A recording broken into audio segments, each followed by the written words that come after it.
want you to know that no matter where you are in life, no matter how low you have sunk, no matter how bleak your situation, this is not the end. This is not the end of your story. This is not the final chapter of your life. I know it may be hard right now, but if you just hang in there, stick it out, stay with me for a little while, you will find that these tough moments will pass. And if you are committed to using this pain, using it to build your character, finding a greater meaning for the pain, you will find that in time you can turn your life around and help others.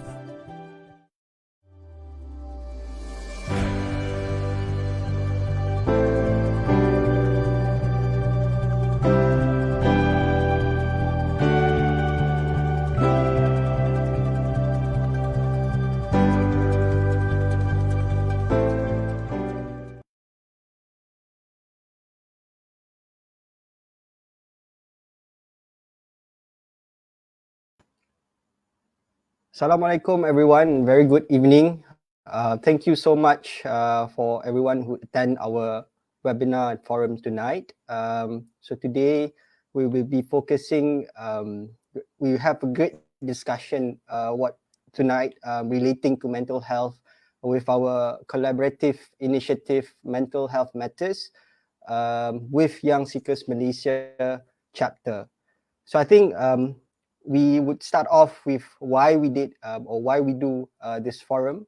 As we see the COVID-19 pandemic, there's a lot of problems arising with mental health, with suicide cases increasing and double up in this several months that we're facing with pandemic, and we notice that a lot of Malaysians has come out to discuss and to raise the awareness about the mental health issue.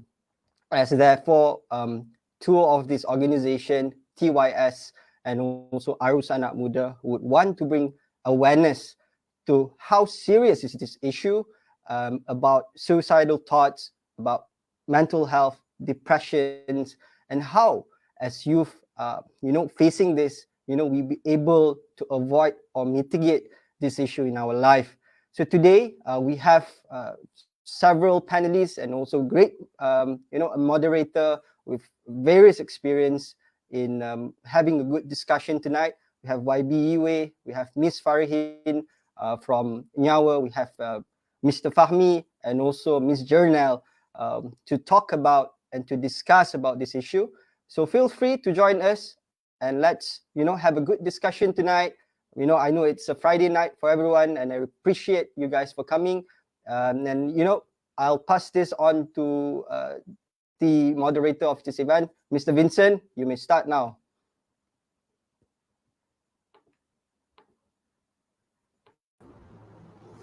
Hi, very good evening to my fellow friends from Malaysia. Good morning and good afternoon to my fellow friends from different parts of the world. My name is Vincent, and I'll be moderating today's forum, Mental Health Matters. Now, before I begin, I believe that some of us here may not necessarily be aware that back in 2015, the Ministry of Health Malaysia actually came out with a particular statement stating that 1 out of 3 Malaysians would actually have a mental illness.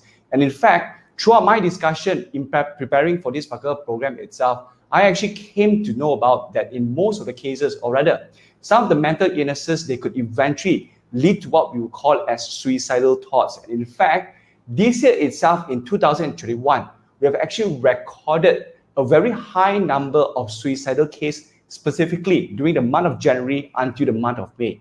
And this particular period of time, we have actually recorded an amount almost double suicidal rates compared to the years before. And one of the things that I'd like to highlight here is that 51% of those suicidal cases are in fact young people of Malaysia. Meaning to say, regardless of whichever background we are from, whether we're young, whether we're old, or whichever career sector that we're in, everyone would actually be in a situation that we may actually have a tendency or maybe an urgent need for us to get the right amount of help as well as the right support. And so today's program itself, I've actually been privileged enough, or I would say that I'm actually very honored to be invited as part of this program to be the moderator. So I'd like to express my thanks to ARUS Anak Muda as well as TYS Malaysia Chapter for giving me an opportunity to be part of this very meaningful program in order to help us to inspire as well as to give us an idea of what are the key things that we can actually do to better manage the crisis that we're actually experiencing here right now. So in order for us to proceed with this forum itself, without further ado, I'm going to invite each of our panelists to be part of this program. So my fellow friends, for those who are actually here, later on as we actually introduce our fellow audiences here, feel free to say hi, as well as feel free to use a certain emoji as a sign of support and acknowledgement of the importance of the topic here today. All right, so without further ado, I'd like to call upon the very first insightful speaker, which this particular person to me, throughout the particular work that we have actually worked together with, I actually noticed that she is actually someone who actually put in extra mile to help others in need. Ms. Janelle Tan is actually an advocacy lead of mental health aid organization, also known as Nyawa, and she has a background in psychology and currently working in women's rights NGO. She's also a rising star in the WeDo Leadership Development Program. All right, Ms. Janelle Tan, if you don't mind, could you please say hi to our fellow friends here? Hi, everyone. It's great to see you all today. All right, so next speaker that we have. Now, this particular person, I feel that she's actually very passionate in the things that she has been doing. Working with her on 2 mini projects, I actually noticed that she's someone who is actually had a very strong advocacy relating to mental health. And she's none other than Miss Farihin Ufia, who is the director of Yama organization, who is also a psychology graduate who is currently pursuing her Master in Science in Neuroscience at University College London, UCL, under the Yayasan Khazanah Global Scholarship. She was also formerly a Perdana Fellow to the Transport Minister and an officer to the Health Minister. Hi, Farihin. Hello, everyone. Thanks for tuning in. And thank you, ARUS Anak Muda, as well as TYS for inviting me. Very honored to be here.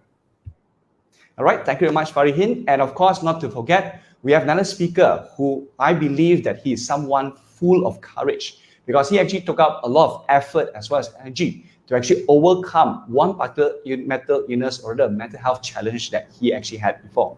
And this person is none other than Mr. Iqmal Fahmi, who actually has a wide exposure in mental health issue.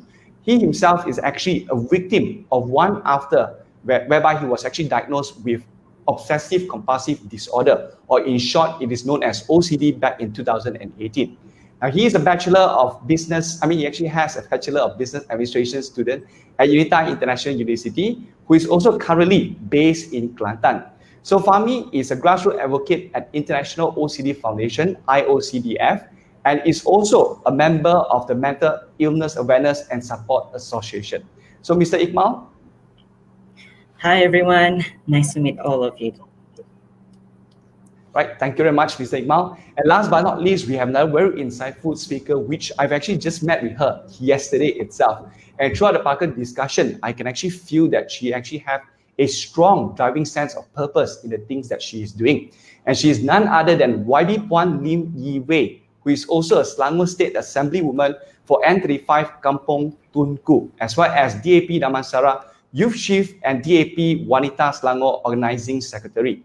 Coming from a family of teachers, she champions mental health, youth and women empowerment, civic education, national unity, as well as culture. YB? Hi, good evening, everyone. Great to see you, and thanks for having me tonight. Thank you very much, YB. All right, so before we get started with the main gist of today's program, right, here are some very, very important reminders. Because when it comes to this particular program, especially when we talk about certain things relating to mental illnesses, as well as suicidal rate that's actually happening here in Malaysia, one of the key things that we have to bear in mind is that none of the speakers here are actually from a professional background, but what we'll be doing here is actually to share with you on some of the experiences that we have in helping those who actually have mental health challenges, as well as those who may actually have faced suicidal situation. So my fellow friends, once again, do take note of the particular things that I actually mentioned earlier, because this is actually very important for us to review back on some of the key pointers that we actually obtained from this program itself. And of course, not to forget, throughout this program itself, I believe that each and every one of you who are actually listening to this program, you will be able to pick one or two things from our fellow speakers here who actually have vast experience in terms of helping those who are actually in mental health illnesses, as well as those who may actually have experienced suicidal situation. So without further ado, I would like to invite our technical team, RT, to actually invite the rest of our speakers here together with us. All right, so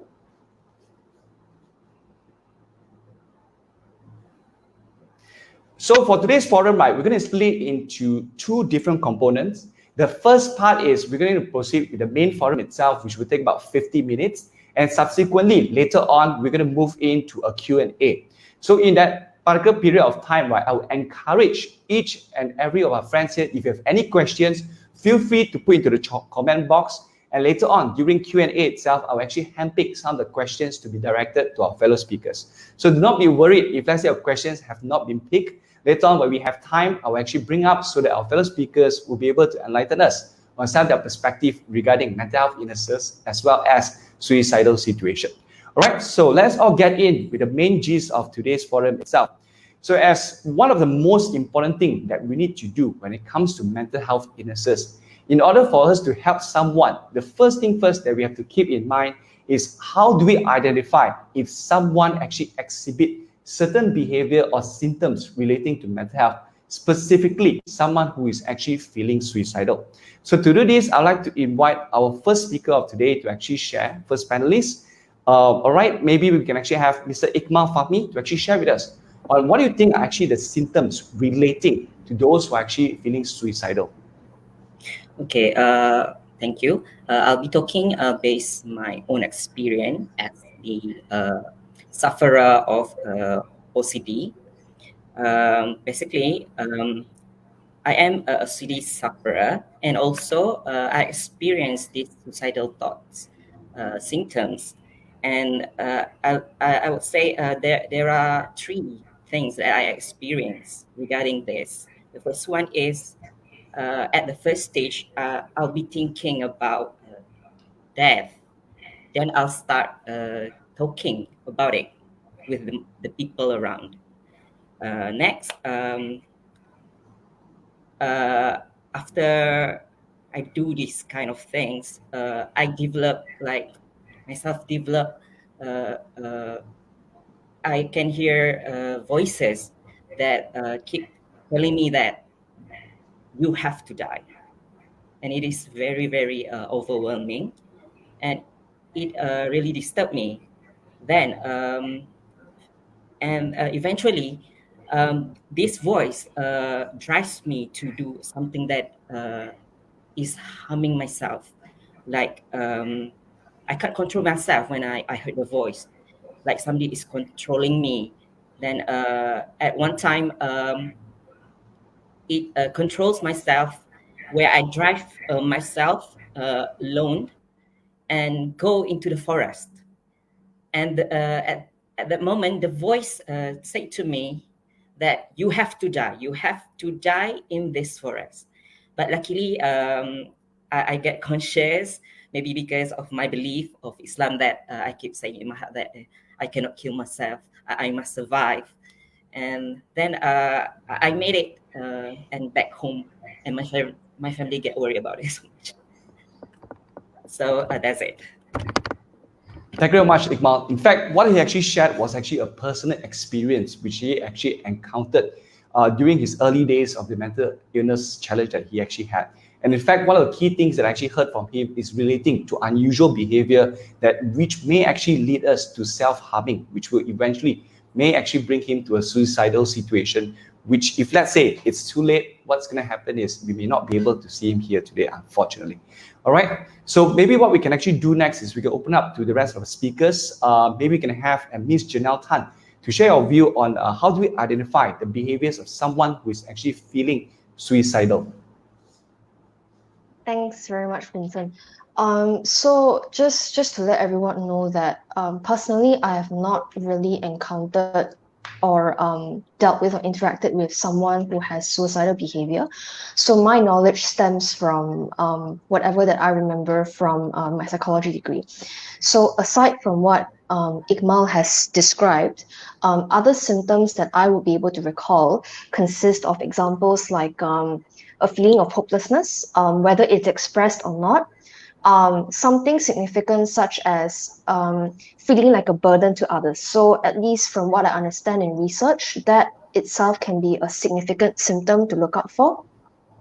Other ones that may accompany suicidal behavior will be things like changes in mood mood swings or drastic ones, sleeping a little or too much, eating a little or too much, and at least from what I remember, another one of the biggest risk factors when it comes to suicidal behavior would be when there is the presence of a very severe life stressor. So, for example, in the context of the pandemic, where the person gets unemployed and the whole family sinks into a very difficult financial situation, or if there is a very big relationship issue and the person is unable to overcome it.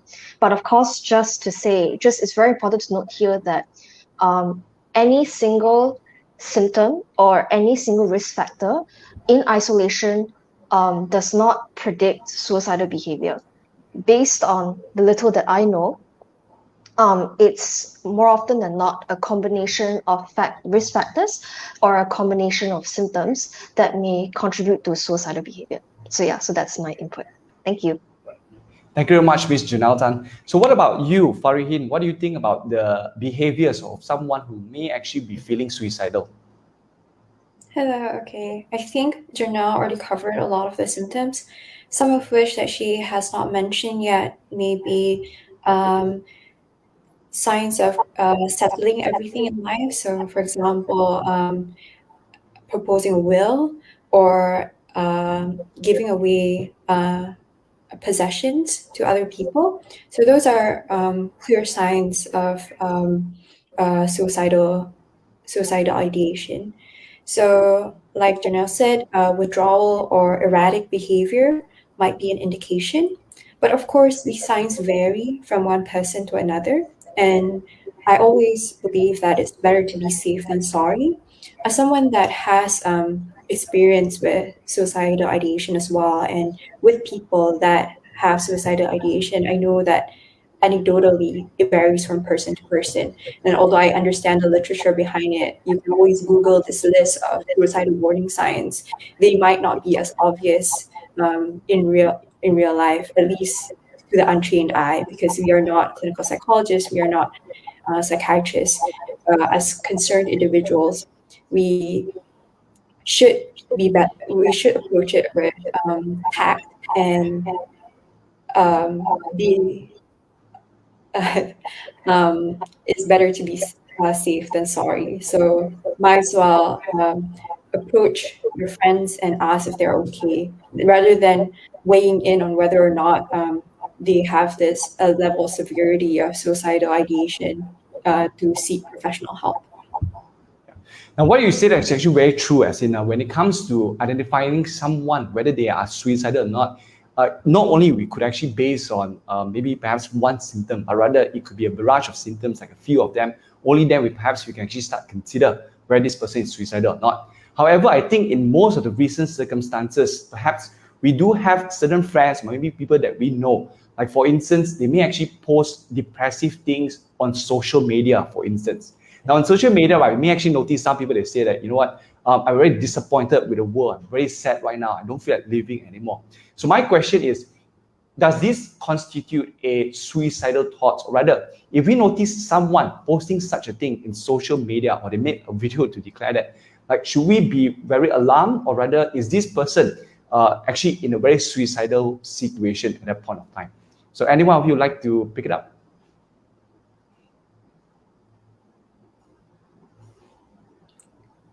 I can answer that. Okay, so again, to determine the severity of suicidal symptoms, we require to observe a cluster of behaviors, like Janelle said. So the thoughts that are expressed on social media should be accompanied by certain behaviors. But of course, if we don't have access to this person, especially during the pandemic, we can't observe their behaviors. We can't observe if they have changes in their sleeping pattern or their eating behavior. And so our information is very limited. So I would again implore everyone to be, it's better to be safe than sorry. And a lot of suicide survivors would implore you to do the same. They would always regret not reaching out to the people that they care about because of this. So, according to research, at least, most of the time when people express suicidal thoughts, like "I want to kill myself," it's it's hardly ever a sign of attention or wanting attention. Usually, it's because they are dealing with something very serious. Right. Yeah. What about you, Fahmi? What do you think about that? Like, if someone were to post such a statement on social media, would they actually be regarded as someone being suicidal? Can we actually make this deduction immediately? I believe if someone posting like, about this suicidal ideation, I think they are really struggling, and we should approach them and just simply ask, "Are you all right?" We by asking that, actually it really meaningful, and try to hear their problems and not to judge. I think they are really struggling. Yeah. Right. Right. Yeah, I always believe that it's better to be safe. Like what was mentioned earlier, it's better to be safe than sorry later on.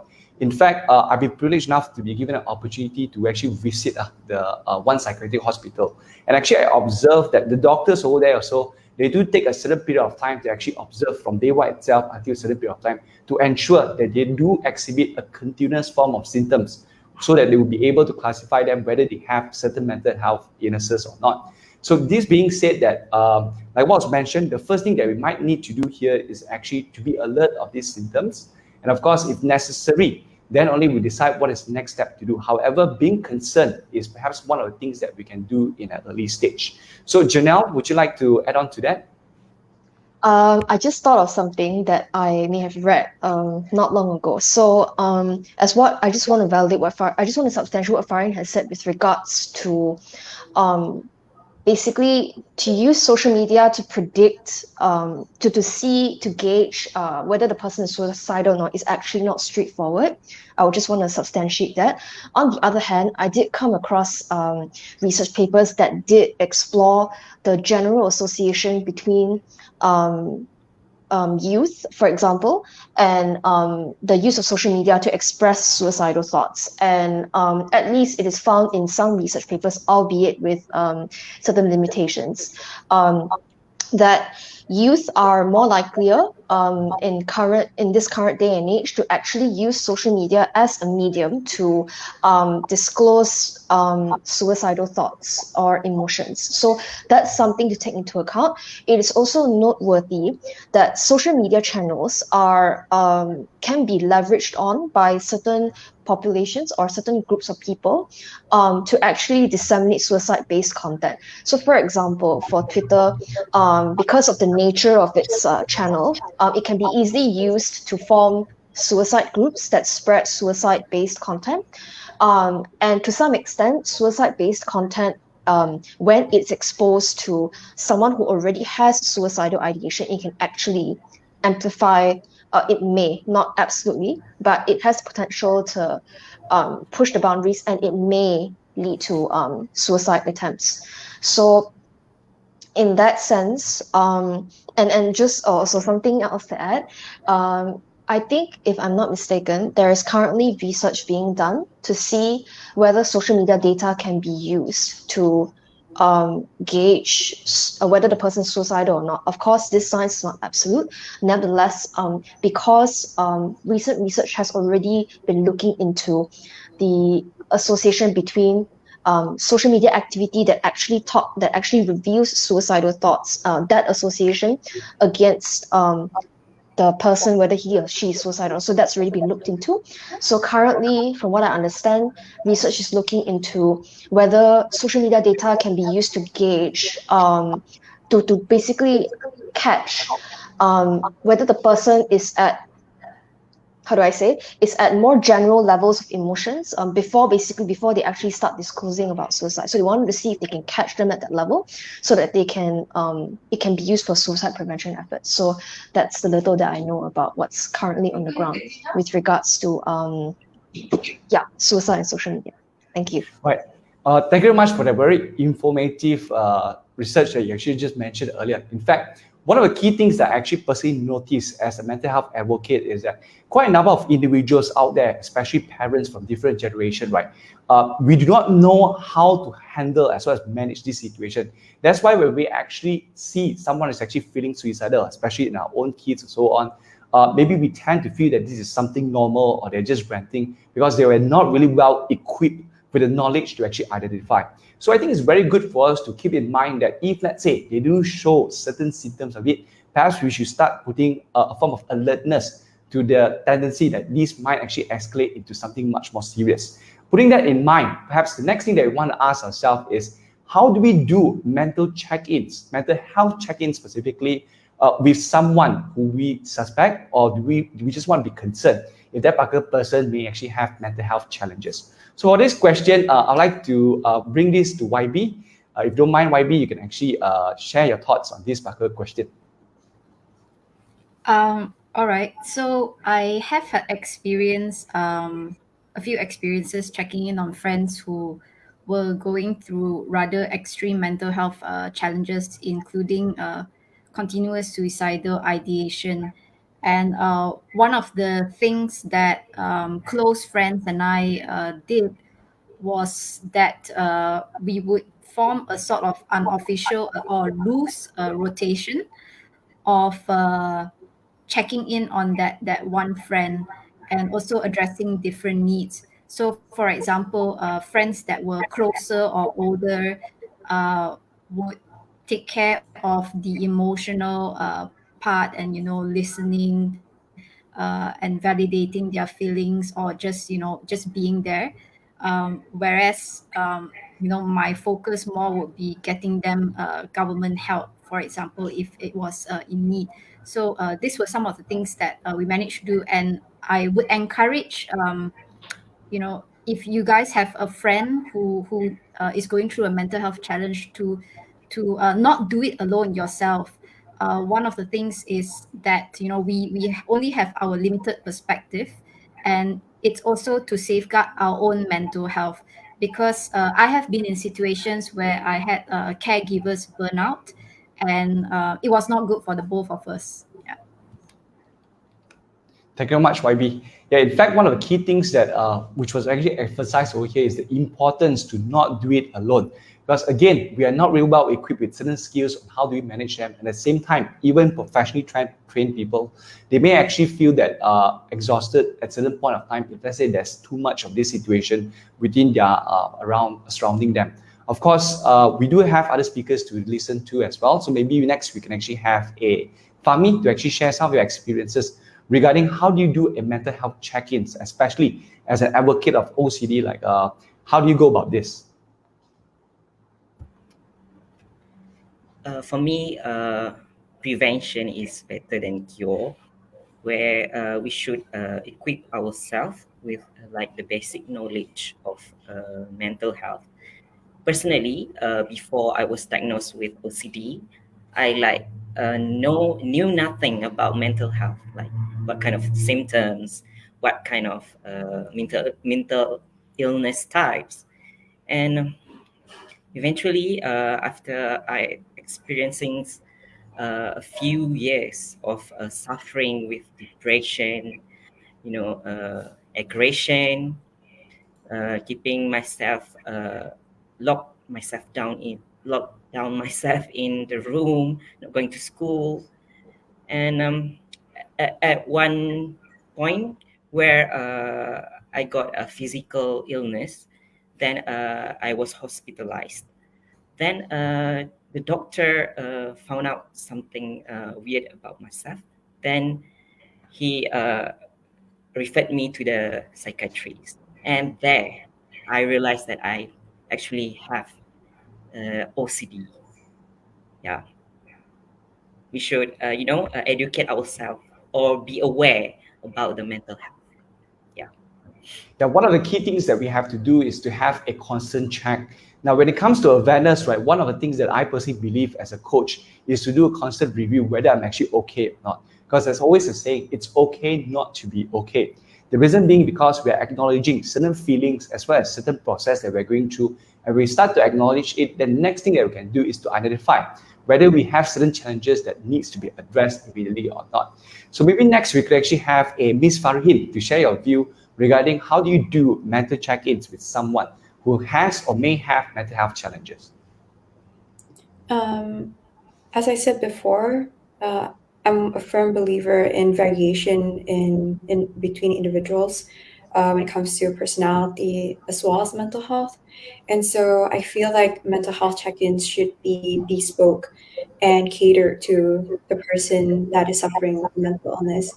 Because I myself am very specific about the kind of check-ins I would want, because it also varies across individuals that are speaking to you. So maybe I'm less open with certain people and I would rather they not check in with me. And I'm much more open with my family members and would require those people to check in with me. So it's a bit difficult to generalize something that is so personal, in my opinion. But IB brought up an interesting point about how these check-ins can be validated, and I think this is key. A lot of people that work in suicide prevention would emphasize this: the need for the person, the caregiver, to develop a contact list for the person suffering from suicidal ideation, just so that they don't approach burnout. And because once you approach burnout, it'll be difficult for you to withdraw yourself from that situation if from the get-go you don't have this contact list. So that's something that you can generalize, to have a network of individuals that are helping this individual. Of course, things like this are complicated because sometimes the person does not have a network of individuals, and that may be the underlying cause of their suicidal ideation in the first place. And so I have been in that situation before where that person does not have a network of individuals. And so what I did was introduce this person to individuals that I know to be caring and concerned, and to help him develop those networks. So in case the person that you're trying to help has a situation, that's one of the ways that you can mitigate it. One of the other ways that I do try to help also is by introducing them to the self-help content on YouTube or in terms of books, because these things can be really helpful and they can be life-changing. A lot of people testify to this, and there's a lot of data as well to support that. Right. Thank you very much for sharing the next pointer that we want to look forward to, because one of the key things that we want to know here is what is the next step that we can actually go about, especially when it comes to someone that really have these particular suicidal thoughts, or maybe they may have a certain mental health illnesses. So at this point of time, one of the key things that was actually recommended, or rather mentioned by Ms. Farihin, is the need for us to introduce them to the right person who may be able to help them. So keeping that in mind, personally, I believe that perhaps there might be other ways that we can actually go about it. So maybe let's hear from the rest of the speakers over here, the panelists, to see if there is any other ways that we can actually go about besides going to professional help, or if let's say you think going to professional help is the only way to go about this. So Ms. Janelle Tan? Vincent, so just to clarify, what you're asking is how do you help someone who is seeking help? Yeah. Who to seek help, is it? Yeah. I would say professional help is absolutely needed. But I guess Farihin has already to some extent touched on the point that I intended to deliver, which would be there's something called the suicide safety plan. So this safety plan basically consists of a few things, and it's normally drafted with the individual in question when the person is not an immediate risk of committing or attempting suicide. So basically it consists of a written set of instructions that the person creates for themselves, either together with the mental health professional. And in some cases, of course, it's highly encouraged that you do it with a mental health professional, because they will be able to identify, for example, your triggers, your behaviors, your thoughts, your feelings, stuff that you probably would that you normally go through in suicidal situations, at least for this person. So it's highly encouraged to do it with a mental health professional. However, it's to some extent possible, at least from what I understand, if you do it with a family member or with a close friend that you trust. So this suicidal safety plan acts as a contingency plan. So in the event that you're in a situation where you're suicidal, this suicidal safety plan will give you a few things. When you have it with you, if you get suicidal, it will give you the coping strategies that you have previously written down that you can implement when you feel suicidal. So when you're in that situation, you can first try those. And at the same time, as what Farihin has explained, to some extent, the safety plan also contains a list of contacts that the individuals can reach out to in that particular situation. So mental health professionals, family members, and etc. It may also include professional resources that may be available to the individual. So it also can list down what steps you can take to make yourself safe. This, for example, includes like removing yourself from any items that allow you to commit suicide. So that's probably one of the steps listed in the plan. Or even, for example, going to another location until your suicidal thoughts have passed. So that's another example. When you've tried all these steps, the last step in the plan would be to reach out, for example, to the nearest hospital emergency room for help. So in the US, from what I know, among veterans, they've done it in 5 veteran hospitals. So there was this intervention called safety planning intervention. So the patients basically created their suicidal safety plans. It was very simple, with their mental health professionals beforehand. And they used it when they got suicidal, and it actually made a significant effect in reducing actually nearly halving the risk of suicide for the patients within 6 months after discharge. So a suicidal safety plan can be helpful. Yeah. Right. Yeah, I like the idea of having a suicidal safety plan. In fact, I think one of the key challenges when it comes to this safety plan is how do we know that we can actually activate this particular plan, especially when we ourselves might actually be in that particular situation. Because at that point of time, like what was mentioned by Fafi earlier, is that at that point of time, there might be certain voices in your mind telling you to do this and to do that. So we may not necessarily have that awareness to do so. However, I do believe that it is very important for us to always seek the right person to help us, whether it's family member or someone, as long as we do feel that we have these symptoms. I think it will actually be good for us to actually tell them, and in hope that they'll be able to bring us to the right party to actually assist us. So YB, I believe that you do have some experiences relating to how do you help someone who actually is suicidal into seeking help. Maybe you can actually share with us some of the experiences that you actually have.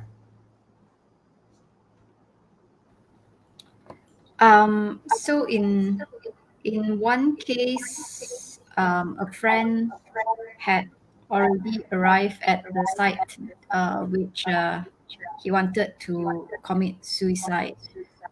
So at that point in time, the issue of the question of a suicide safety plan was totally out of the window. A lot of times I found that it is useful to just keep talking to them until the moment passes. I think it's not a natural situation for us to want to commit suicide. The human mind is positioned in such a way that even when sometimes someone attempts to commit suicide, the survival instinct kicks in, and so for someone to arrive at that situation, you have to be in a very unique frame of mind. And in my experiences with this friend and also another, it's to be with them and keep talking to them and keep listening to them until that moment has passed, and then only we can talk about actually going to the professionals and weighing the options that they have. I think one thing that wasn't mentioned also, when Janelle spoke about the suicide safety plan, is the question of legal guardianship, in which if someone has to be admitted into the hospital, whether voluntarily or involuntarily, then who becomes the contact person? What if that person doesn't have family? And this is a conversation that maybe needs to be held, but when the person is more stabilized, so that the support circle can actually step up. And it's not easy decision to make. I've also been in a situation where this person didn't have close family members, and so we had to get together a group of friends to be able to discuss all the ramifications of stepping up as a legal guardian, and how we would support each other, support the one who steps up as a legal guardian. Yeah. Understand. Yeah, it's actually not easy for us to actually offer assistance to those who actually might be seeking help, especially in a certain situation that which they might not necessarily be very close to their family members, or they do not have a group of friends who is actually ever ready to help them in such a difficult situation. So when it comes to the next point, because when it comes to this particular guardianship, right, one of the key things that suddenly passed into my mind is the legal action, or maybe one of the sections that we actually read in Penal Code. Now, in fact, according to the Penal Code Section 309, it was mentioned that whoever attempts to commit suicide and does any act towards the commission of such offense shall be punished with imprisonment for a term which may extend to 1 year with fine or with both. So maybe for this question, right, I'd like to seek clarification from YB. Like, what do you think about this Penal Code 309, and how we actually affect those who actually wants to bring people who actually attempted suicide to seek help? Right, so this is a very tricky situation. My stand on Section 309 is that it should be repealed. People who choose to attempt suicide should not be penalized. They should receive help. And decriminalizing suicide has the effect of actually driving someone to seek more drastic measures. On the corresponding end also, there is no data to show that decriminalizing suicide leads to an increase in suicide. So that's my stand on 309. Going back to the question, if you report a friend, yes, technically under the law, you run the risk of legal action on them. However, I am also informed that the rate of prosecutions or even conviction for such cases under 309 is actually quite low. But as it stands right now, I would actually really discourage people from getting the cops involved unless your family member or friend is already at the site of the intended suicide, and that's when you need the police or the bomba to come in. But as much as possible, again, going back to what was said earlier about prevention being better than cure. If you are experiencing any mental distress, no matter how big or small at this moment, if you are losing pleasure at things that you normally enjoy, it is better to seek professional help right now. Yeah. So that's where we are, unfortunately, with 309. I'm hoping that it will be repealed, but in the meantime, one of the things that I've also written about is to call on the federal government to impose a moratorium on the prosecution of attempted suicide. So if they say there are still legal technicalities with the law that we cannot amend or repeal right now, at least stop prosecuting attempted suicides. Understand. Yeah, I think you actually raised a very important point, because when it comes to this Parker Penal Code, right, it mentioned that those who, people are suffering in terms of going into a suicidal situation. However, at the same time, if they're actually being penalized, it may actually bring them to a much more difficult situation after that. And that is my personal view. So I think one of the key points that we can actually pick from here is that the current cases which are actually being prosecuted based on Penal Code 2309 is actually at a very minimal. So I kind of feel that this is something that regardless of whichever situation our friend is, as long as we feel that there's actually a tendency that they are being suicidal or they've actually attempted suicide, by all means, please do go and seek for professional help at all time. So this is one of the important things that we need to bring back right after this program itself. And of course, the next thing that we want to look forward to is, what if someone that we know is actually unsure whether they actually have mental health challenges or not? Like for instance, one of the earlier questions that we actually discussed is, what about this person who actually posts certain things on social media?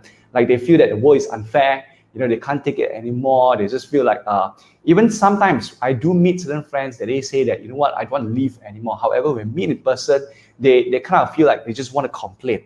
Like in this particular situation, right, do we still seek professional help? Or rather, if let's say they do exhibit certain things that we might feel that, well, it might be the symptom or might not be the symptom, can we still seek professional help at this point of time? So maybe we can actually have Ms. Farihin to actually share your view on this question. Like, what if we are unsure if the person has mental health challenges? Can we still seek for professionals' help? Okay, first of all, I think professional mental health practitioners, there are so many of them.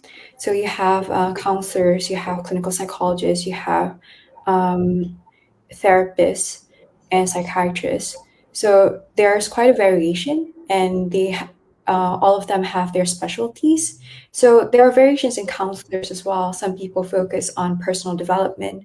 So I would definitely encourage people to seek professional help, no matter the severity of their mental health challenges, because at each point in the spectrum, you would benefit from some sort of assistance from an external person. Something that really enlightened me of the need for professional help is when I was seeking professional help for the first time as well. And I went to a therapist, and then I was still reluctant. Even though I was there, I was still reluctant, and I didn't want to speak to her. And I asked her, like, how can she help me? Because I can't help myself. What skills would she have to fix my life?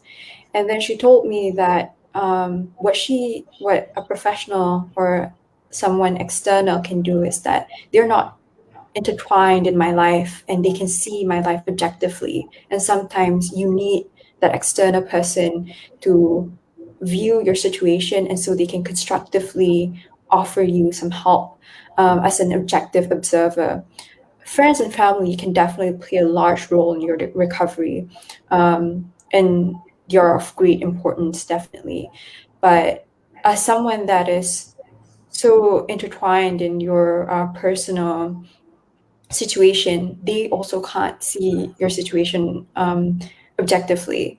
And so their help may be limited in that sense. And that's the role of the professional person, because sometimes with friends and family, they have to be careful with pushing the boundaries that you currently have. So, for example, as Fahmi is someone that has suffered with OCD, something that a very popular approach to overcoming OCD is actually exposure therapy. So this is common with other anxiety disorders as well, to approach it with exposure therapy. So exposure therapy means that you expose the individual to the thing that they're afraid of. So you push the limits of their fears, but in a very systematic, controlled way. And a professional can do that. However, if you're just a concerned family member, it's very difficult to do that, because you don't have that control environment or therapeutic environment to ensure that nothing terrible happens. So that's the role of a professional mental health practitioner. So just going back to, like, if it is severe, if you're unsure of the severity, there's always this subjective component to mental health challenges. So I find this question quite difficult to answer, because one of the criteria of mental illness would be the subjective component, which is the person themselves experiencing subjective feelings of distress. So if that person is already is concerned that they are distressed, then that might be a good indication of them experiencing mental health challenges. However, there are a range of other mental health conditions like personality disorders, for example, which can range from borderline personality disorder to narcissistic personality disorder.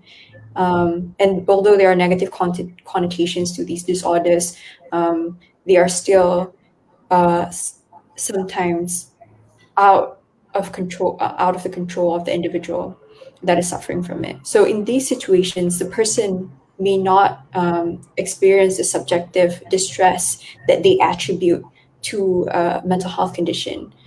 So a simple answer to that would be, yeah, you should still encourage people to seek professional help. And there are a variety of professional help ranging from counselors to psychiatrists that you can approach. So, yeah. Yeah, in fact, one of the key points that was actually being mentioned is actually the need for us to seek professional help regardless of the situation that we're actually in. In fact, personally, I do see a form of stigma among some of my peers, thinking that we will only go to seek professional help like counselors, psychologists, when we are clearly diagnosed with these particular symptoms. In fact, one of the key things, or rather, I'd like to share with you one personal story which I just had recently as well. So apparently one of my friends, perhaps that he actually had this particular stigma, thinking that counseling is actually someone that we go to whenever we actually felt that we're actually very overwhelmed by a certain work situation, or maybe certain stressful environment, or maybe when we actually have a depressive situation. However, after meeting with a counselor, he kind of felt that this particular session was actually very helpful, because perhaps at the same time, he actually managed to find some of the things that he wanted to do in life. So my fellow friends out there, do not be worried that we only go to them if, let's say, we are actually being diagnosed with certain illnesses. In fact, going to seek help from professionals, in fact, they may actually give us a different perspective on how do we improve ourselves, at the same time, how do we better take care of ourselves. So that is why it is very important for us to continuously seek for professional help, even though the particular person may not necessarily have a mental illness as what was described earlier. So maybe you can actually hear from Mr. Iqmal Fahmi about your perspective on like if let's say you're unsure about a person whether they have mental health challenge or not, can we still seek professional help? For me, personally, yes, of course, we must, get yourself diagnosed first, because when you get diagnosed, then you are sure about your mental health condition. And before I was diagnosed, I met counselors and psychologists, but I did find that they were not working. The session were not working until I was diagnosed, and I have taken medicines, and right now I'm doing psychotherapies, and they are helpful.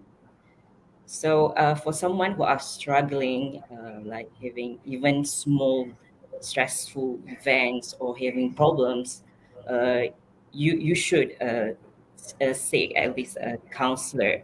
When when at school, I was so sad, and find it so disgusting when I was when during my school, when someone's seeking help or seeking advice from the counselor, they will tell that the person must be having so much problem, like family problem, or doing wrong things. But actually, they are seeking help. There are some that are seeking help and really need the support from the counselors. Yeah, true. What you said is actually true, as in, again, it goes back to the point of stigmatized perception about seeking help from professional help, such as counselor in specific. Some of us may actually think that only bad students, or maybe someone who actually have a difficult situation or maybe stressful environment, only go and seek them for help. However, in most of the cases, they are those individuals who will be able to help us to elevate from the current challenges that we actually have, and maybe just by listening to them, we may actually have a different perspective on how to better manage the quality of life that we actually have right now. So maybe we can actually hear from a Miss Janelle Tan. So apparently she actually got disconnected and now she's back here. Miss Janelle Tan, are you here with us? Yes, I am. Yeah. Okay. So if you're okay, could you please share your perspective? Like, what if we are unsure if the person has mental health challenges? Can we still seek professional help? And if yes, how to go about it? Personally, I think Farhin has already summarized a lot of what I wanted to say in a very, very well manner. So I guess I just would like to add a couple of points. So, how do I say this? So just be mindful, because when you say the phrase, if you actually have this question in your mind, whether this person is unsure, whether you're unsure of whether this person has mental health challenges or not, when you actually have this question in mind, you're already, to some extent, it's possible that certain biases and preconceptions that you may have towards that person and whether you think this person has mental health challenges or not may be at play. So that pretty much complements what Farhin has brought up about the subjectivity of a person's emotions and mental health experience. So just to emphasize that it's ultimately what that person in question is feeling and thinking, not so much what we think this person is feeling and thinking and what we think this person should be receiving in terms of treatment or support and etc. It should be that person's decision or that person's perception of whether they are undergoing mental health challenges. So that's very important. Yeah, we should not take it upon ourselves to judge whether the person is undergoing mental health challenges or not lah. And with regards to the personal biases that I've brought up earlier, I mean, it happened even in my own networks actually. It's not so much of a mental health challenge, but rather it's a commonly held stereotype that I've seen in my networks back home. So for example, if you're a very successful person and based on what everyone knows about you, that you've been so good in your studies and you're pretty much a go-getter, you've pretty much basically gotten everything that you wanted and you seem to be managing so well in life. So why would you even be experiencing mental health challenges when you seem to be balancing everything so well? So as you can see in this particular example, even a preconception like this may impede us from understanding that person when that person in fact may be going through a mental health challenge. So that's why I emphasize, at least on my end, the importance of taking a third person's point of view, try to understand where the individual is coming from, and do not even have the question of whether you're sure or not of whether this person has undergone mental health challenges.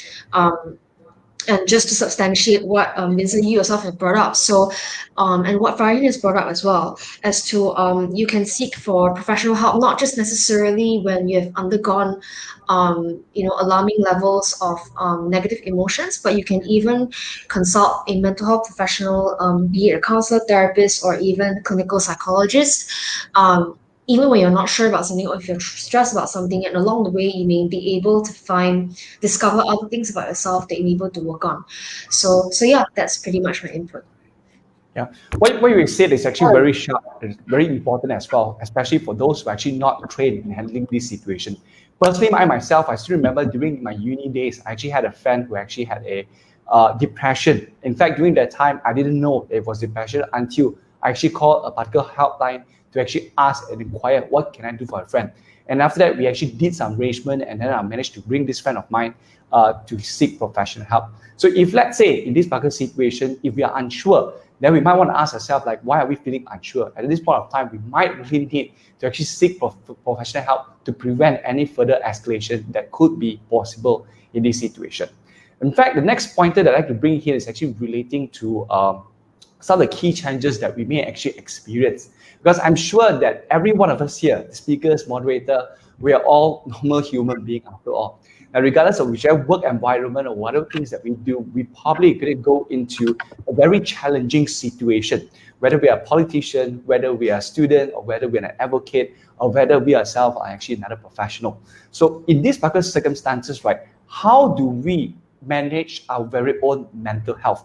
Because I always believe that if, let's say, we want to help another individual, the first thing that we have to do is to ensure that we ourselves are actually in check. So maybe for this question itself, I'd like to bring it to Mr. Iqmal first. Like Mr. Iqmal, in most of the time, right, perhaps some of the work that we do is actually filled with a lot of challenges. So how do you manage your mental health condition?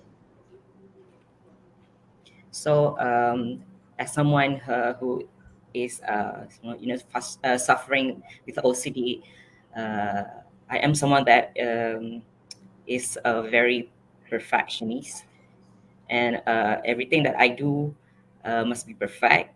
And sometimes I forget to have a break. And whenever I do assignments or anything, I forget to have a break. So whenever I meet the counselor or psychiatrist or psychologist, they will remind me to have a break. Just have a break, exercising to release your stress. And as someone that is perfectionist, I always want to remind people around there that be moderate in anything you do, not to be over the limits. Know your limits. Yeah, that's it. So basically, to make sure that we don't go overboard a certain situation that we might feel that it will cause harm to ourselves, especially when it comes to stressful environment, as well as comes to certain things that we ourselves may not be able to cope. Thank you very much, Fahmi. Now, what about a Farihin? What do you think about it? Like, for instance, in your particular situation, like how do you manage your mental health condition so that you'll be able to operate in the best capacity, I would say? Okay, so the first thing, I think one of the most important aspects of my neuroticism management would be to plan and to schedule everything. Because a lot of neuroticism has to do with, is associated with inability to process novel stimuli. And so having a routine is very important for someone that has high neuroticism, such as myself as well. So I plan everything, and I have a routine so that I have something to look forward to every day. So I wake up at the same time, I go to sleep at the same time. And this is really good for our circadian rhythm regulation as well, because a lot of your physiology is very intimately connected to your mental health. And so I'll move on to that aspect, the physiological aspect now. Again, ensuring that you have a good amount of sleep. This is again tied to your mental health. So some people, a lot of mental health conditions manifest in erratic sleeping behavior. So to manage this, ensure that you have good sleep hygiene, like ensuring that the room is perfectly dark when you're going to sleep, going to bed the right time, reducing the amount of caffeine, your caffeine intake as well, your calories intake after 6 p.m. or so. So just ensuring that you maintain a good sleep hygiene would be is imperative for your mental health. And then of course, physical activity, as Fahmi also said, releases endorphins, which are feel-good hormones, and the role of action in combating anxiety is really significant. A lot of anxiety is rooted in inaction. So the accumulation of anxious thoughts might be the result of not committing an action. So it's really important to identify the things that you are anxious about and approaching them and taking them head on is another way that I have resolved some of the mental health challenges that I had. Other forms of physiological interventions would also be proper ventilation, which is, I think, something less intuitive that a lot less people talk about. But proper ventilation is really important, not only to combat COVID during this time, but also it can really regulate your cognitive processes as well. And so it's related to your emotions and mood. So ensuring that you have proper ventilation is good. Take fresh air. So combining that with physical exercise would be amazing. So taking walks in nature, and hiking. Yeah. So I think that's it for me for suggestions for overcoming mental health challenges. Thanks, Vincent. Thank you, Farihin. In fact, one of the key pointers that I'd like to emphasize here is taking care of our very own physical health is also a way to take care of our mental health.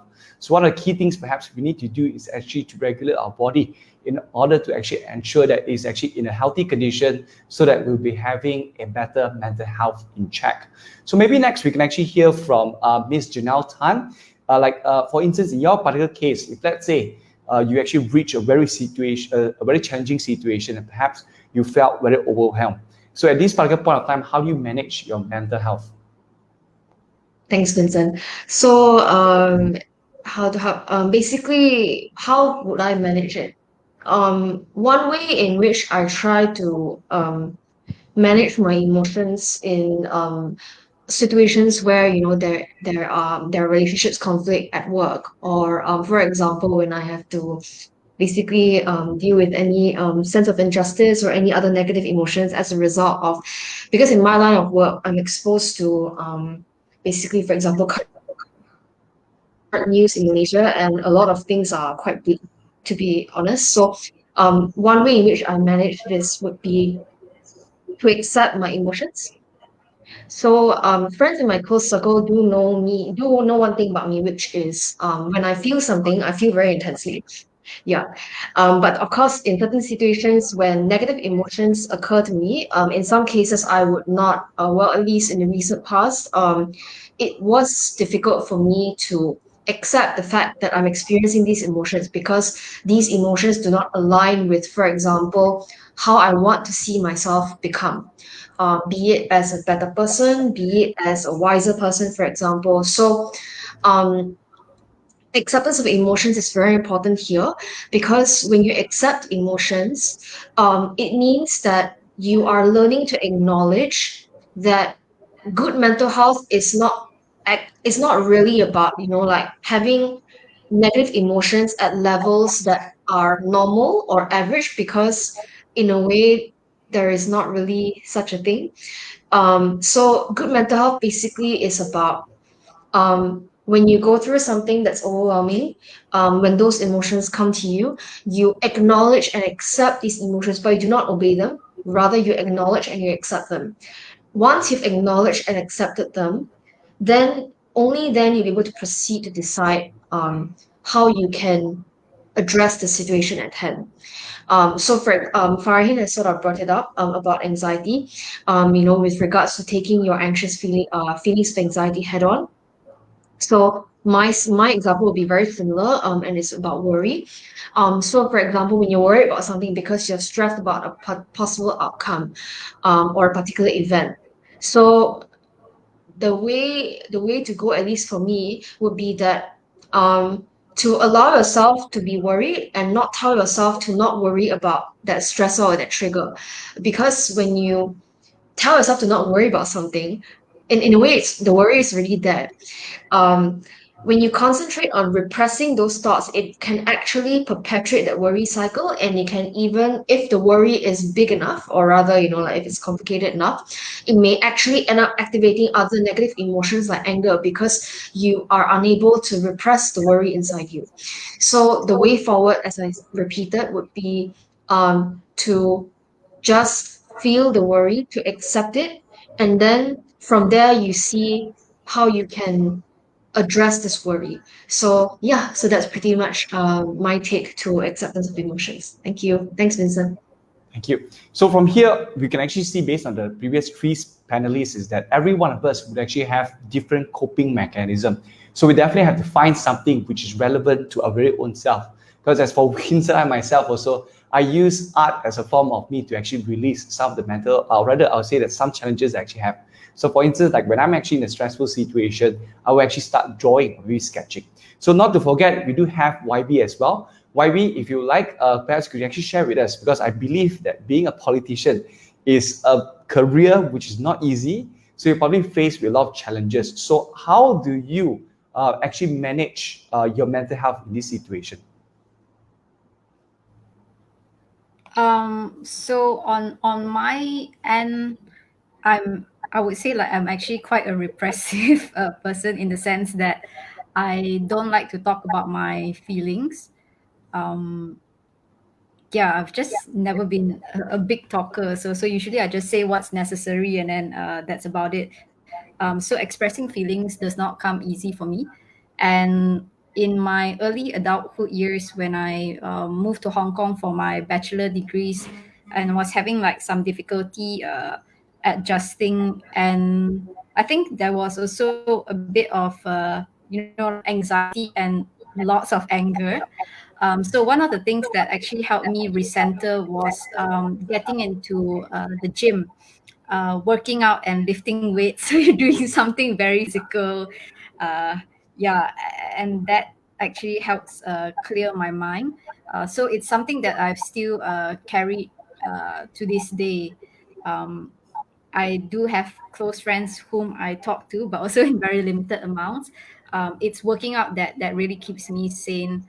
Um, Partly because it releases any latent anger that I have towards the system. And it also tires me out and forces me to have a good sleep. And the bonus side is I get healthier with that. So that's my main coping mechanism. Yeah. Definitely. So once again, my fellow friends, we've actually heard from the four panelists. Each one of us would actually have different ways of managing, or rather help us to manage our mental health condition. But one of the key things perhaps we can actually pick from each of the panelists is the importance of taking care of very own physical health. Like for instance, exercise, jogging, eating better. So all of these things do constitute to a better mental health. And as long as we take care of our body, we will be able to manage our mental health at a certain level. So my fellow friends, we have actually reached the end of this particular forum session, and we have actually heard from the four panelists, and I believe that we managed to actually pick one or two things from each of them to be implemented as well as to be applied in some parts of our lives as well. Perhaps some of us here, maybe we start to realize the urgency to do something, the urgency to help our friends. Maybe it's actually a good time for us to reflect back. What are things that we could actually do, and where can we actually get the source of help that is actually important to us or rather necessary? Now, what we're going to do next is we're going to move into Q&A session. So because time is limited, right, we're going to keep this in about 20 minutes. So what I'm going to do here is I'm going to handpick several questions based on what is actually being posted. So to start off, I'll actually pick one question that was actually posted even before this forum itself. And that particular question is actually directed to YB herself. So this question is, as a politician, have you encountered people who need help relating to mental health while serving your people? Specifically on those that you're not close with, or people that just come to you and say that, politician, can you actually help me in this particular situation that I'm actually in right now? Right. I think it's important to view, not to view mental health as an isolated aspect. So in the cases that we receive, for example, people come to seek help for financial difficulties, illness in the family, where do they refer to? COVID, my family member got COVID, or cases of domestic violence or sexual abuse, or even education issues. It's important for politicians or the Wakil Rakyat to actually consider the mental health aspect of the person approaching us. For example, if we talk about domestic violence, let's say a woman comes to me and says, look, I've been abused and I would like to get a divorce. One of the important things is that we would actually try to assess her mental health situation, and also to, sort of guide or nudge her with the help of professionals if needed, to a more stable situation before we actually embark on, recommending any solutions. So that is something, I think, my office tries to address. What is the state of mind of the person approaching us, and how do we get over, or how do we cross that emotional or mental health need before we actually go to the situation? Because a lot of times when people come to us, so we might be their last resort. So that's our perspective. But having said that, I would not encourage the general public to reach out to your Wakil Rakyat for mental health solutions, because not all of us are trained. Yeah, and why some of my residents or general public approach me with mental health issues is because they know that I've been advocating for that. But as a general average, I would not recommend approaching your ADUN or MP unless they are clinically trained. Yeah. Right, right. In fact, one of the key points that you mentioned earlier is still to go back to diagnosis to understand what is actually happening in this particular person's mental health condition. So always go back to professional help where we actually feel that something has to be done relating to mental health challenges over here.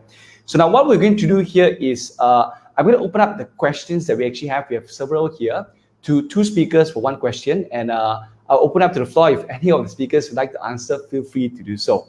So I'm going to pick the next question that was actually put in a comment. That's in aside from a corpus approach, what could be some of the other effective monitoring detection of suicidal behavior on social media? Now, I'd like to clarify what exactly is a corpus approach. It means to say, in terms of the words that they use, the qualitative assessment of what does this particular statement means. Like, for instance, I'm feeling guilty, I'm feeling very bad. So that kind of statement, like, besides this way, is there any other way for us to actually observe if the person is exhibiting suicidal behavior on social media?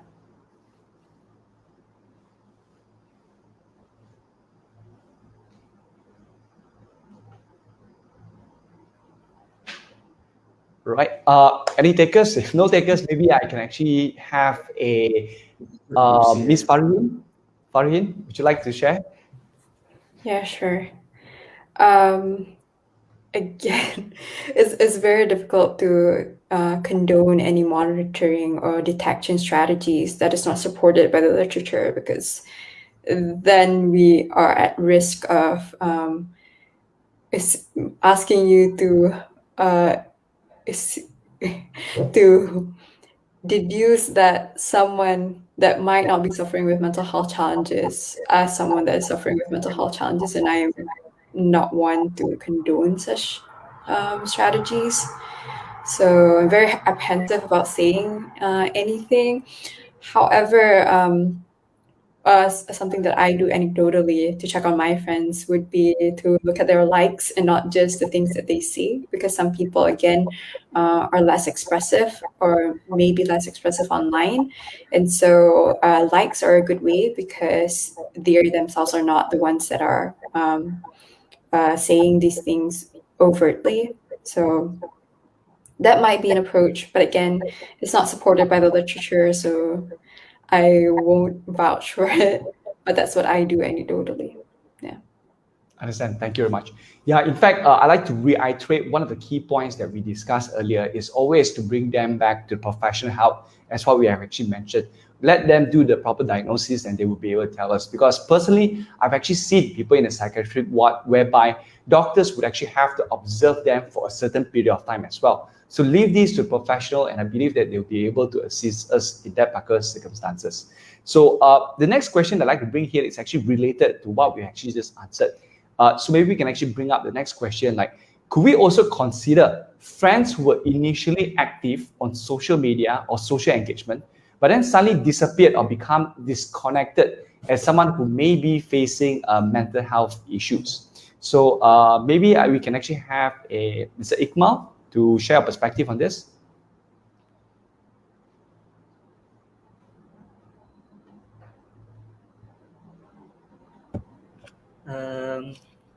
Personally,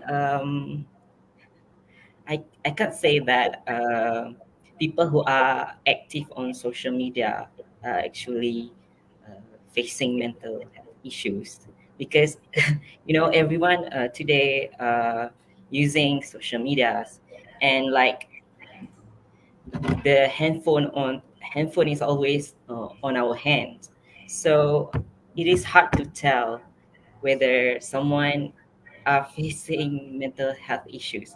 But back to the your someone's behavior, um, we have to consider their the changes of their behavior. someone who are struggling with mental illness, usually like me, I experience OCD, but I experience symptoms like depression.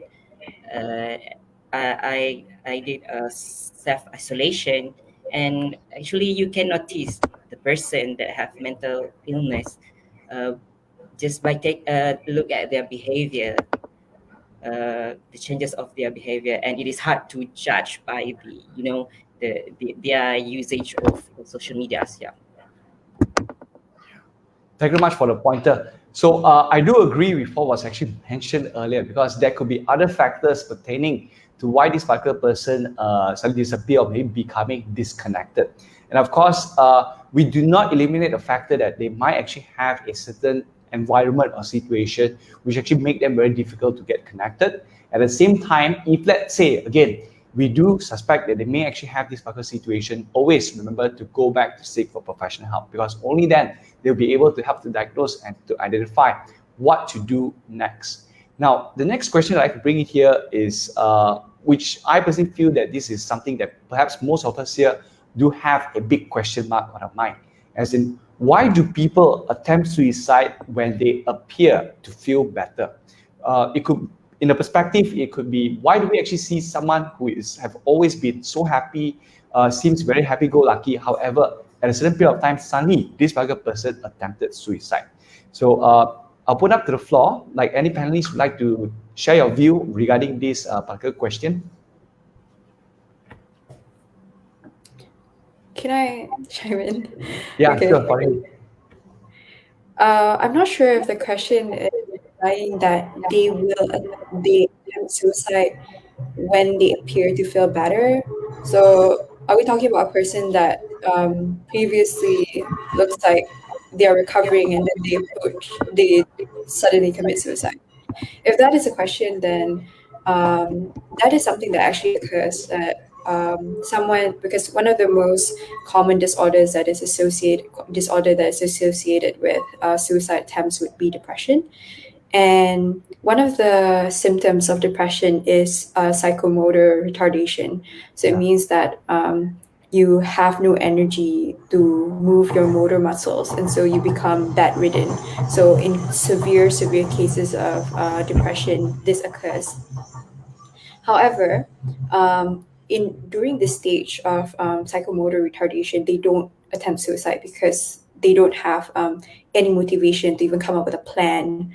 So once they actually start to become better, that is when they are at risk of committing suicide.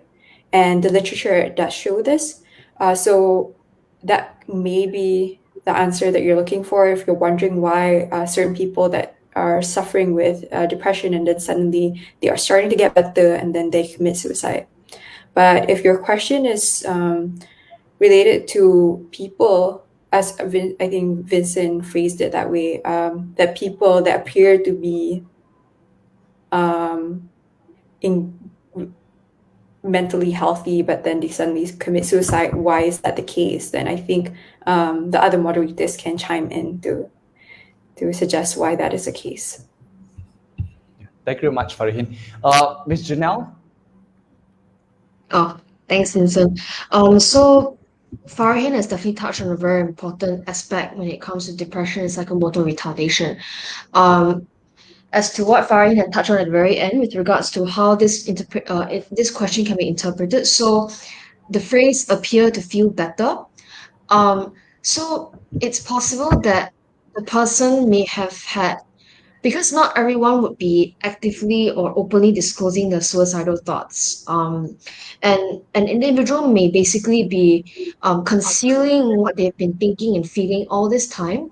They may have, for example, undergone a period of stress and they probably may not have said much.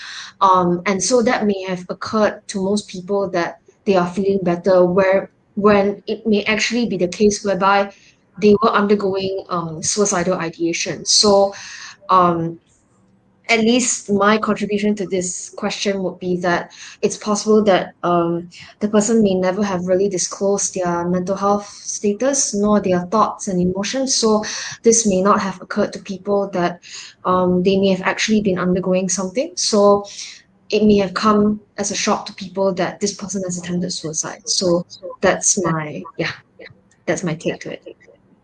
So, as mentioned earlier, one of the key things is that there could be a lot of factors as to why this particular thing happened. So, of course, at the end of the day, we shouldn't be too assumptive, assuming like what's actually happening, why is it like that. But in most of the cases, again, if let's say we do notice a certain symptom, that could actually be prevented. Because in my personal experience as well, is that certain things like this, it is actually an accumulative thing of experience. Like for instance, small little things it accumulated until a certain period of time where the person reached a particular outbreak. At that point of time, right, they may not be able to control their own emotion, and eventually it may actually lead them to this particular unwanted situation. And this is also another thing that I like to chip in into this particular question. So moving on, we're going to move into the next question. It's how to motivate ourselves to not commit suicide or having suicidal thoughts, since we believe that anything is from ourselves and only we can control ourselves. So maybe for this question, I'll have a YB to share a perspective about this particular question.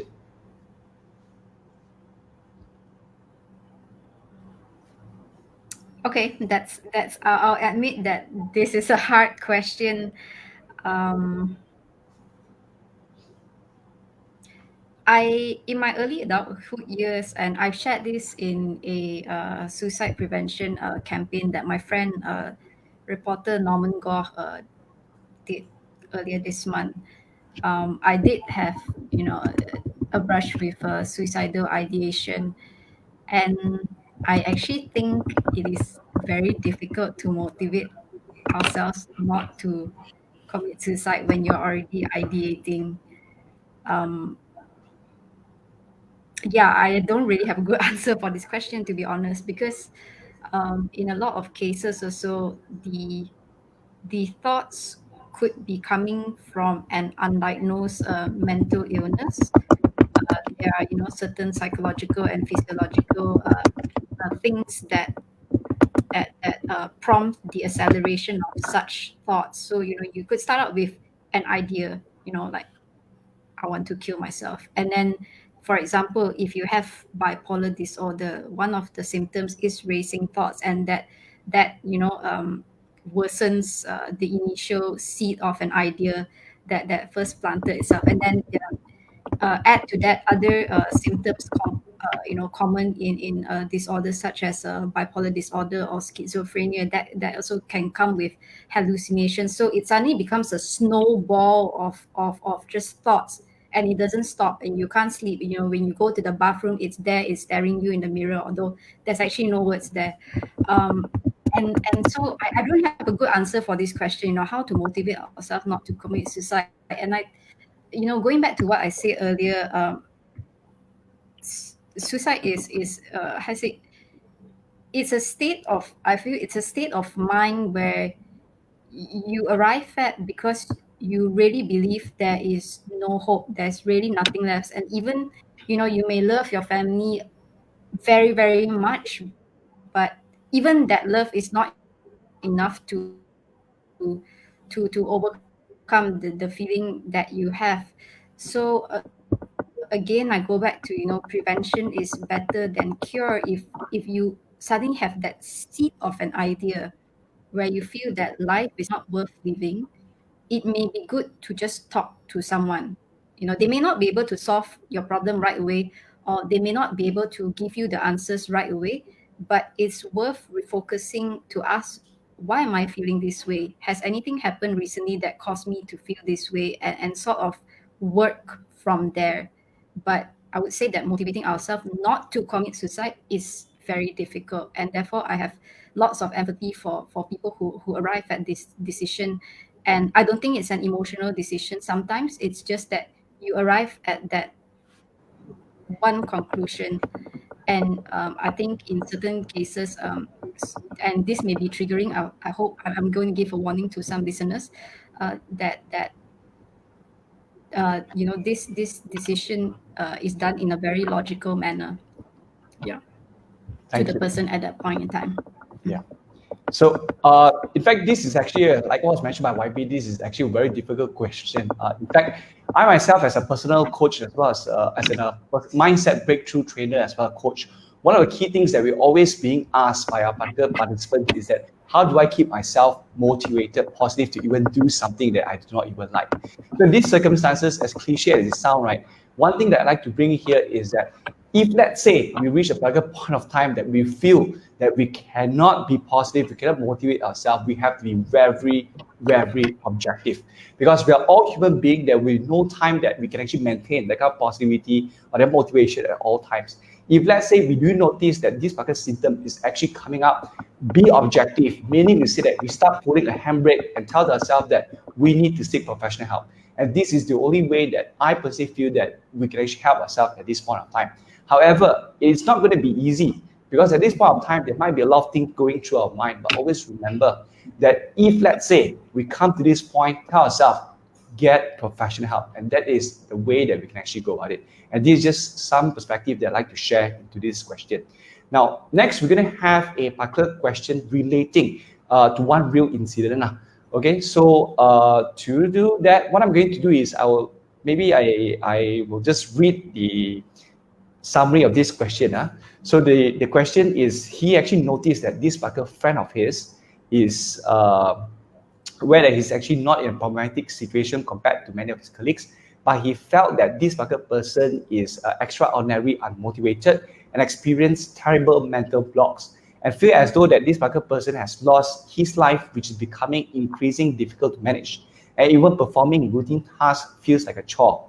He's currently in a situation which makes him feel awful about himself and is slowly eating away at him on the inside. And as a friend, what can we do to help this particular person?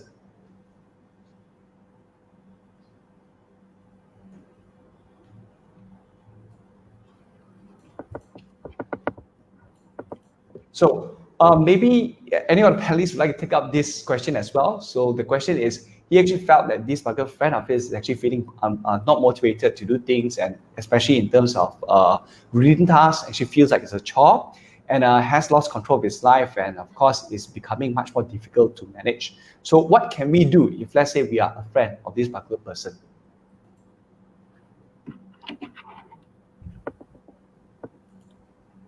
Can I answer that? Yeah, sure.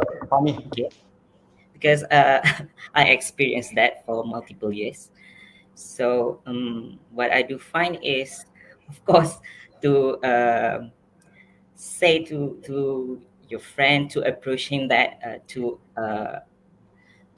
give a warning to him that you may experience or having mental problems, mental related problems. And actually, I have a few social media friends that are approaching me, telling that they are not okay, but they are not seeking help. So what I do is I tell, go to the seek help from the professional and get diagnosed first. Because when you get diagnosed, then you find what the real problem of your, mental health condition. Yeah, must get the seek the help from professional. Yeah. Thank you very much, Iqmal. So we can actually see, based on our speakers, is that we always iterate the same key point: get professional help. Now, in fact, Ms. Farihin, right, she actually wanted to share her perspective about the previous question, which of course it is relating to the previous question, right? Just want to clarify, Farihin, the how do we motivate ourselves? Is that it? Yeah. Okay, Farihin. So feel free. Yeah, I understand this is a very difficult question to answer. And I think the reason why I wanted to chime in is because I think that one of the things that underlies suicidal behavior is a sense of meaninglessness. And there's a huge literature that addresses this. And when I encountered it, it really literally changed my life. So that's why I wanted to add it. It's a philosophy of existentialism. And I'm sure everyone knows it because everyone likes to joke about how they have an existential crisis. But the books that are within this philosophical school of thought is very eye-opening and can be very enlightening. So, for example, Viktor Frankl's Man's Search for Meaning can really change your perspective on the meaninglessness of your life. And so these philosophers really seek out to answer these questions about the meaning of life. And so when you are in the depths of despair and you feel hopeless and you are unmotivated to do these things, this may be the antidote. And this is why these schools of thought exist in the first place, because they are to address these very human conditions, these very human feelings of hopelessness and meaninglessness. One of the most popular philosophers in this school of thought is Friedrich Nietzsche, which you might be familiar with from the phrase "God is dead."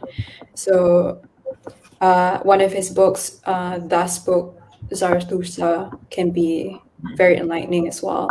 So if you want to read something more accessible, because philosophy books can be a bit daunting, you can also access Spotify podcasts or YouTube videos that provide commentary on these books and the meanings behind them. So they analyze it for you, so you don't have to do that yourself. But yeah, these can be very useful. Yeah. So as mentioned by Ms. Farahin, thank you very much for your particular input they've actually given to us. In fact, I actually just read that particular book itself. I do remember this particular quote by Viktor Frankl. He actually mentioned that the particular instance that he actually felt that he doesn't have any choice in his life at that point of time was actually known as the last of human freedom. At that point of time, he started to realize that most of the things, it all goes back to our own self. But again, in these particular circumstances, not everyone would actually have this awareness. Not everyone would actually have these circumstances to give us the courage to know what to do.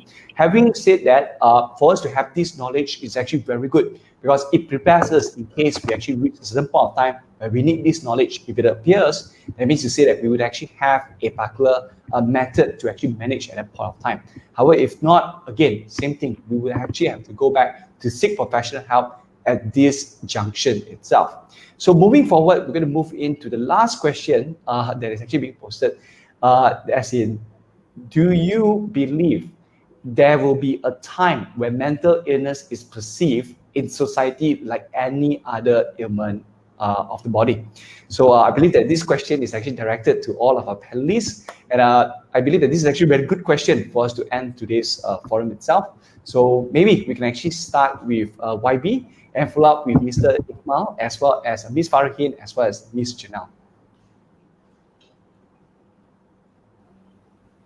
I think we are slowly inching there. It is catching on, the phrase that it's okay not to be okay in relation to encouraging people to seek mental health help. I think it's important for us to continue conversations like tonight, and also to really dive deep in. So I think tonight's conversation actually really required me to think quite a lot, and to also draw from experiences, both pleasant and unpleasant learning experiences, and also conversations like this should continue. But at the same time, speaking from a policymaker perspective, there has to be real willpower from the government to really relook and restructure mental health services. Some of the very basic problems are we do not have enough mental health professionals in the government services. There's still a big urban-rural divide, and also there are a lot of issues with the current structure. How do people, for example, how do you transition from a hotline to actually seeking help at the government hospital? How do you make that jump? There are a lot of questions which still haven't been solved. So unless there is a concerted effort by the government under the purview of the Ministry of Health, and it cannot be done in isolation. So it has been done with, for example, the Women's Ministry, Community Development, the Ministry of Education. Then the issue of mental health, also mental illness, can be normalized, can be mainstream in society, and be treated like any other physical ailment. Yeah. Thank you. Right. Moving forward, Mr. Iqmal. I believe that the pandemic is the eye-opening for mental illness issue, where today many experience like suicidal attempt, depression, and the policy maker are starting to aware of that and trying to solve this problem and do make better policy. And as the part of NGOs, we are really happy that the policymakers are aware of this issue. And as the NGO, as activists, and the volunteers, we are really working closely to the government now, because they are more. They approach us more than before. They started to funding our activities, and some university are doing MOUs with MIASA to create better connections and network in addressing this issue. And there are a lot more to be done by the NGO activists to empower the mental illness awareness, in terms of protection, insurance for mentally ill person, special support for mentally ill student, and a lot more to be done by the government. Yeah. Thank you. Next, we have Ms. Farihin. So as a neuroscience major, I think I subscribe to monoism. So that is one of the assumptions of neuroscience, is that the mind and the body are the same thing. So mental illness is like an element, other elements of the human body, and it should be treated as such. However, there are complexities, and maybe perhaps they are warranted as well, because the brain is such a complex organ in comparison to the heart or the lungs. So because of that, perhaps it may never be regarded the same way, because there are so many complexities to it. And so people would have different attributions, and these attributions are warranted as well, to either attribute it to cognitive issues, behavioral issues. So I feel like I agree with our other panelists that we're already moving towards that, but to completely regard it as the other physical elements, I think it would never be the case, and perhaps that is a good thing, because it should be regarded as something that requires more tact, more nuance, and more attention to complexity and all the multifactorial variables that are related to its causality. Thank you very much. And of course, last but not least, we have a Miss Janelle Tan. Thanks, Vincent. I'm actually of the same opinion as Farihin, in that we will be moving towards achieving greater mental health awareness. We will be moving towards greater, having more supportive structures to address the mental health needs of more people. But to anticipate a day where mental illness would be equally treated as like any other physical body ailment, I am not as certain. But I'm going to contribute my viewpoint from a more social cultural point of view. So if you were to look at mental illness, right? Sorry, not mental illness per se, but even across other human rights agenda, because of the diverse interests of multiple populations involved, and other, all the country-specific social, cultural, economic, political factors, if you were to put all that together as a huge lump, you'll find that it's very, very difficult to have every single issue within every single human rights agenda to be as equally prioritized. So if you were to apply that lens to the mental health agenda, right, So right now, for example, depression and suicide may get greater visibility right now than other mental illnesses. Why?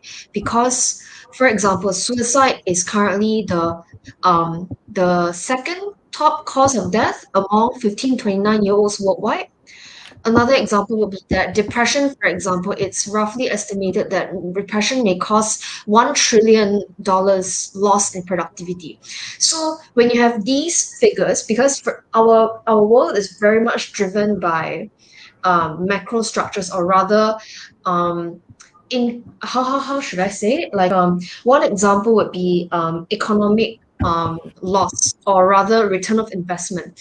So in the case where depression right now is a bit more established in research, and when different bodies have looked into how depression can contribute to loss of economic productivity, so as of this moment right now, more attention may be given to depression and to address it, so that as many stakeholders in society involved would get the most, or at least have their interest to some extent fulfilled.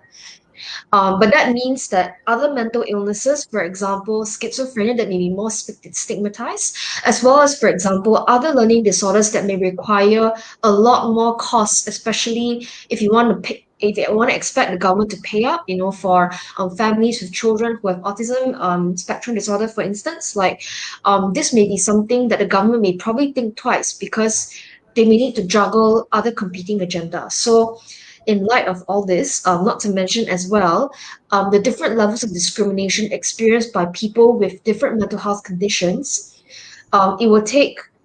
We are progressing at a faster rate, probably than probably 10 years back, for example, in terms of having greater mental health awareness. But to expect to reach a day when all mental illnesses will be perceived the same, I doubt so, because there would always be that dynamic sort of like change in interest and prioritization of, like which mental health illness to consider, at least on the societal level or on a governmental level. And that also may impact on, like public sentiments and stigma, and how the media may portray it. So yeah, it's a very complicated thing, but I would say that we're moving towards greater improvements in terms of improving public awareness of mental health conditions, and doing our best to break the stigma as much as we can.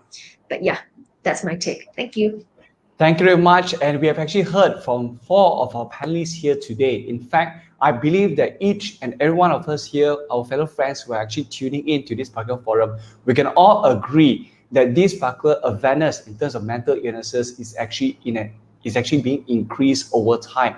And especially during this period of time, whereby most of us start to be aware of the importance of not only taking care of our physical health, but our mental health as well. And one thing I do observe in our society here today, especially, we do feel the importance of us to actually preparing ourselves for a greater mental health situation. And of course, one of the key pointers that we can definitely pick up from this particular sharing itself is the need to always go back to seek help from a professional, whether it's counselor or whether it's psychologist. We do need their expertise to help us when it comes to mental illnesses, because they are the only one who will be able to know what are the ways to go about it and what medicine that they need to actually provide or prescribe to those individuals who are actually affected. So my fellow friends, I believe that we would have actually managed to get 1 or 2 new key takeaways from this program itself. And I believe that this sharing would actually give us a new insight as well as an inspiration to do something to help those who are around us that may actually require our attention even right now.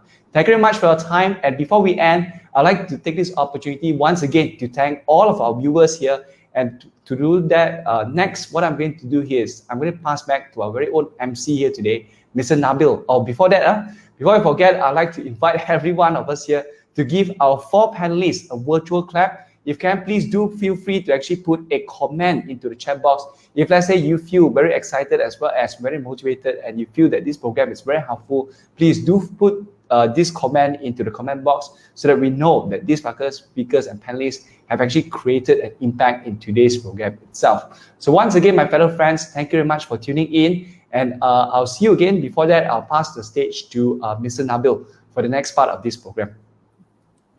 Hello, hi. Thank you so much, It was a great discussion today. Thank you so much, all panelists and also the moderator. So before I end, we would like to invite Dr. Zokri, current co-founder and also chairman of ARUS Anak Muda, to give us short speech before we end this event. Hi, thank you, Nabil.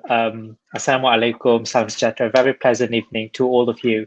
I'll make it very short. It's already 10:30 nearly, so I think we had a really lengthy discussion. Those are very fruitful ones. On behalf of ARUS Anak Muda, and if I may, to also say on behalf of the Youth Seekers Malaysia, we'd like to thank all of our panelists for your time and for your insights tonight, perhaps all the way from London to all the way from where we are in parts of the world to be with us tonight. I think what we are doing is actually an amplification of all efforts. We are joining of all other efforts in Malaysia to amplify the needs and the importance of the awareness of mental health.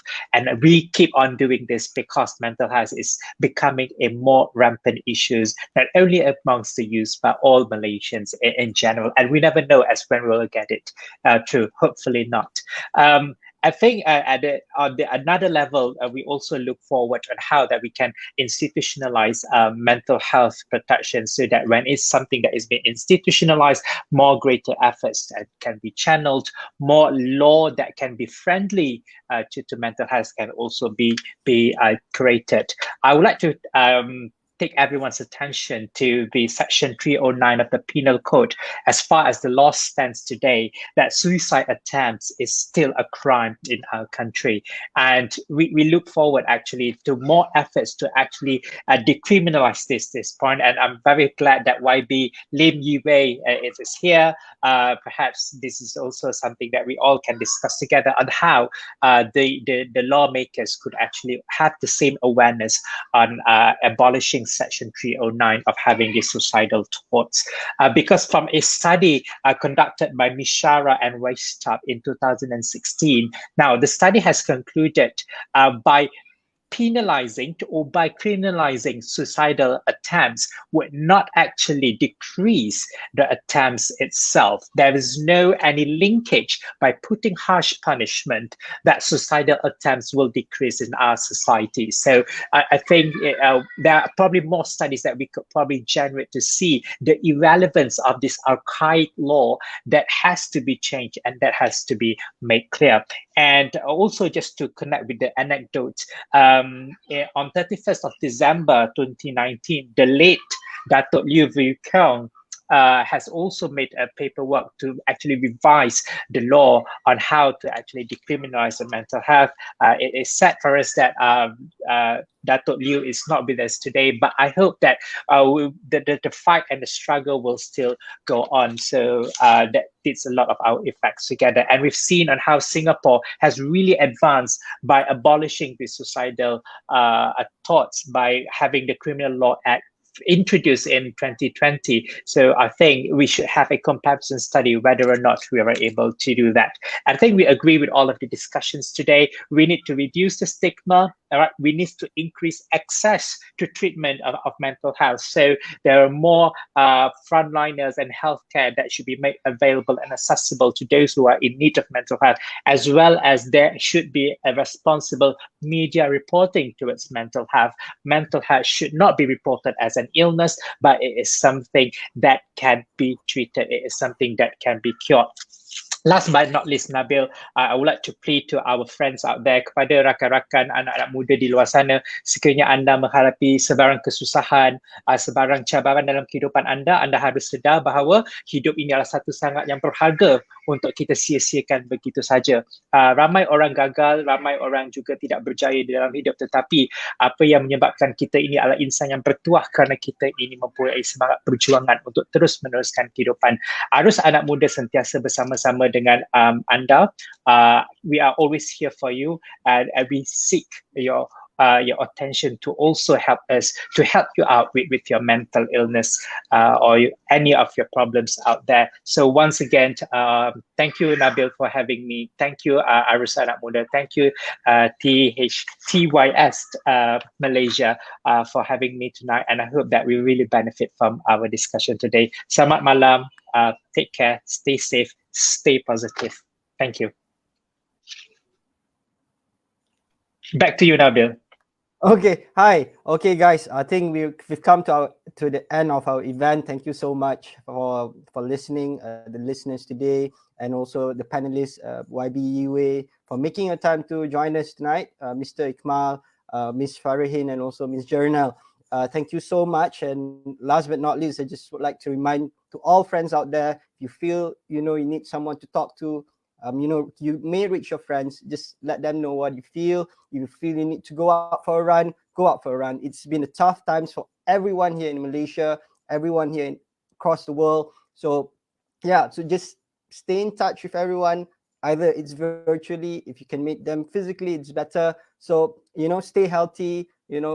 Keep in touch with everyone, and I hope we can always take care of mental health. And I feel if you need anyone to be a part of to listen to you, ARUS Anak Muda is here to help and assist wherever we can. Thank you so much, and let's end our forum tonight. Good night, everyone.